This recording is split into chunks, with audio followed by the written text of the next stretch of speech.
So let's kick things off with a pretty bold idea. What if you're not actually broke? What if you're just really, really good at wasting money? Oof, that one probably hits a little too close to home for some of us, right? It's that feeling you get when you look at your bank account, then look at all the stuff you own, and you just can't figure out where the money went. Well, to figure this out, let me introduce you to someone. This is Ahmed. He's 28, has absolutely nothing in savings, but he somehow, someway owns four, yes, four air fryers. And this is his friend Zara. She's about to stage a much-needed intervention. And that bizarre collection of kitchen gadgets? Well, that brings us right to our first big issue, the four air fryer problem. So when Zara asked him why, a totally reasonable question, this is his actual defense. He says that one's for regular frying. This one's for elite frying. And what is elite frying, you ask? Apparently it's making a single egg once a week. But this isn't just about a guy who loves air fryers. It's a textbook financial trap. What we're seeing here is a perfect example of something called lifestyle creep. It's what happens when your spending magically inflates to match every single raise you get. You start making more money, so you feel like you deserve the elite version of everything. Your lifestyle just expands to eat up every extra dollar, which means you never actually get ahead, you just get better at being broke. But look, it's not always about the big, obvious purchases like a fourth air fryer. The real danger, the one that sneaks up on you, often lies in what feels small and easy. And that brings us to the very high price of convenience. So Zara keeps digging, right?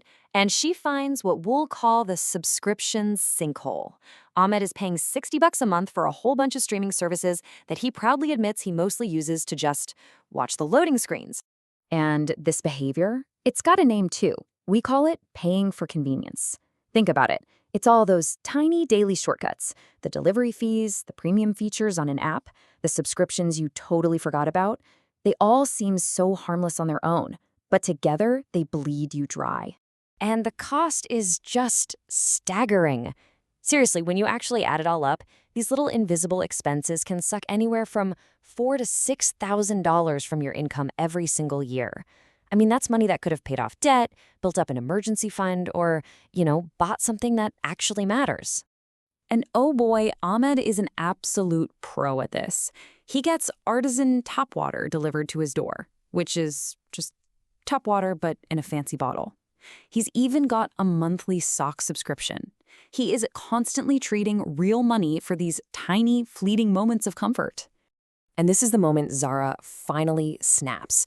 She just looks at him and says, "I love you, but your bank account needs a therapist, not a sock subscription." And honestly, that pretty much sums up the whole problem, doesn't it? Now, I know what you're probably thinking. The go-to excuse for all of this is inflation, right? Everything's more expensive. But the thing is, that's not the whole story, not by a long shot. This slide just lays it all out perfectly. On one side, you've got the excuse. It's not my fault, it's inflation. But on the other side, you've got the cold, hard reality that Ahmed is living. My lifestyle expanded to consume every extra dollar. See, he's not just a victim of the economy. He's an active participant in his own financial problems. And to be clear, inflation is absolutely real. Of course it is. Your money just doesn't stretch as far as it used to. But while it's a factor, it's often just a convenient shield we use to hide from the real problem, our own habits. So what's the therapy that Ahmed's bank account actually needs? It's time to learn the secrets of the secretly rich. And spoiler alert, it's not about making more money.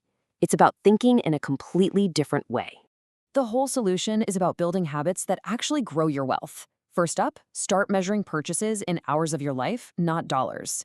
Is that fancy coffee worth 30 minutes of your work? Next, spend money to save time, not just for comfort. Use debt as a tool to buy assets that appreciate, not just stuff that you'll forget about in a month. And this one's huge. Only buy what you can afford in peace of mind. If a purchase is going to keep you up at night, you can't afford it, period. And finally, the best thing you can do, invest in yourself. Your skills, your education, that's the one investment that is guaranteed to pay off. It really all boils down to this one powerful idea. The poor save dollars, the rich save hours. It's a total mindset shift. Time is the one thing you can never, ever get back. And wealthy people understand that its value is so much greater than the cost of some tiny convenience. So, I'll leave you with one final question to chew on. After hearing Ahmed's story, you've got to ask yourself, What's your artisan tap water? What's that one expense you always defend, the one that feels totally normal, but is secretly draining your financial freedom?